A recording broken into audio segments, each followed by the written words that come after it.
And it always comes down to discipline. All the other people who are building multi-million-dollar careers and lives and businesses, they've all figured out one thing. They know how to get themselves up and moving when they don't feel like it. How do I stay motivated? Because no one stays motivated. Ask the question, how do I develop the discipline to do the things that I know I need to do when I don't feel like doing them? That is the question, okay? Because it's really easy for anybody to come to work on the days they feel like killing it and killing it. But what happens on the days that you don't feel like killing it? What happens on the days you don't feel like going to the gym? What happens on the days that you don't feel like getting out of bed? Because those are the days that are going to define where you end up in your life. Self-discipline is everything. If you don't have it, I don't look at you right, because I know you're capable of more. It's not discipline so much for me. It's all on you. Where you're going to fail, and you're going to be in your head, you're going to be saying, I'm not good enough. And it's how you get through that. It's how you get through that on a daily basis, when that thing is saying, man, I'm 43, I've done so much. You start to become civilized. The refrigerator gets full. You start making money, and you start, I'm not getting cold anymore, I'm retired. You start to believe this shit. And that's just my mentality. You may have more, but you never fucking arrive. You want to be uncommon amongst uncommon people, period. Discipline is the root of all good qualities. But you have to absolutely apply it to things outside of just waking up early. It's everything. It's working out every day, making yourself stronger and faster and more flexible and healthier. I've never met a person who was not successful that didn't have a great amount of self-discipline within their life. Self-discipline and being able to perform and being able to keep your life on schedule and being able to keep commitments and promises and meet deadlines is essential to success. My perspective, when people ask me all the time, I lack discipline, how can I get discipline in my life? And no one wants to hear this answer. No one wants to hear it. First steps you can take to impose discipline in your life is to wake up early in the morning. Because let's face it, when the alarm goes off, you got your head on that soft pillow. It's all nice and cozy and warm in there. You do not feel like getting up. I call that snooze alarm the dream killer.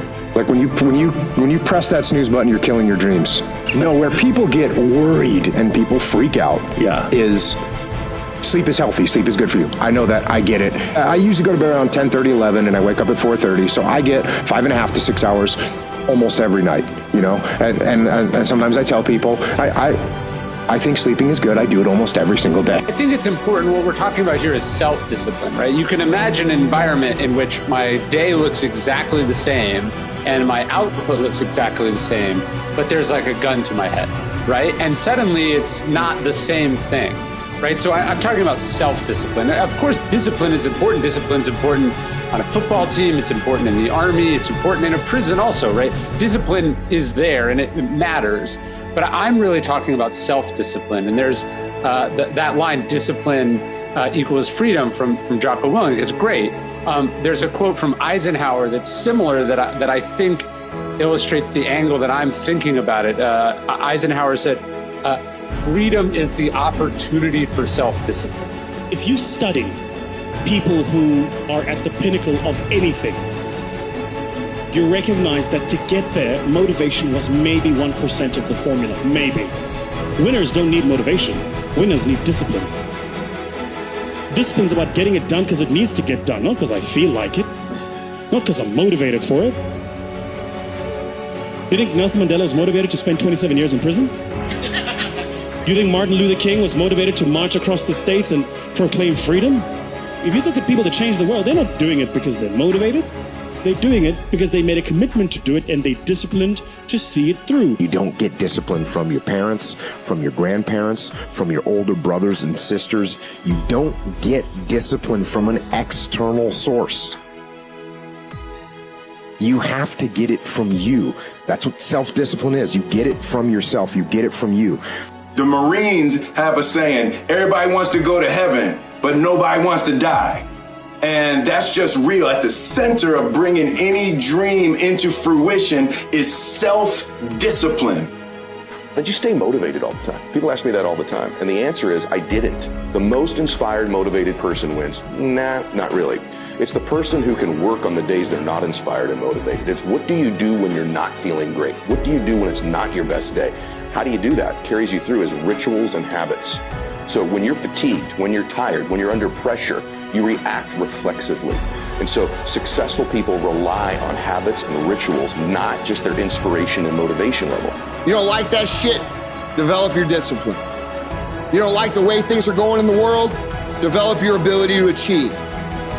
Stop telling yourself every fucking year over and over and over again, this is gonna be the year, this is gonna be the year, this is gonna be the year, this is gonna be the year. The reason it's never the year is because you don't ever focus on the right things to develop. You go at it like it's a game, like you're rolling the dice, like this might be the year that things happen. Nobody that achieves great things in this fucking life, in this world, in this universe, goes at it with that mentality. You may think they do, but they don't. Self-discipline, this is something else that we need to develop as leaders, right? And why do so many self-help books, video series, podcasts, and seminars exist on the topic? It's because there are people smarter and more experienced than us that realize it starts and stops with you. We are the kings and queens of our own temple, right? So we have mind, body, soul, if you want to go with that example. And if we're trying to lead, but we're not good with time management, our own time management, it's going to be a failure. If we're good with time management, but we're not good with personal health, we don't spend time exercising, taking care of our health, sleeping enough, eventually that is going to catch up with you, and it's also going to affect your leadership. So self-discipline is very important for the leader. And that's why so few people achieve great things, because they don't want to sacrifice, they don't want to discipline for some greater. So you see all these people that have great things in life that you look up to, it's because they were sacrificed and disciplined long before you ever knew them. I've seen all kinds of cool guys my whole career. Cool guys go broke. Cool guys have little flashes in the pan. They have a good 2 or 3 years. Players who implement strategies that get focused and intense, they win decades. They win multiple championships. You win for 2 or 3 years. You know how many guys I've known that have made money for 2, 3, 4 years that are ass broke now? You gotta win year after year after year. The world treats you different when you can finish, where much is given, much is required, but you're gonna get the rewards. Rewards come after you work, not before. The only place where success comes before work is in a dictionary. Discipline is training. If you change your mindset and really focus it on what discipline really is, you start to welcome discipline. You welcome self-discipline into your life. I don't want nothing to control me but me. And so I got to put myself under extreme discipline to make sure I'm free. So when people see me, you get up at 3, you don't drink, you don't smoke. I'm not doing that because I think I'm better than nobody else, or I think you're going to go to hell because you had a drink. I want to control, I want freedom. And for me, disciplining myself means more freedom.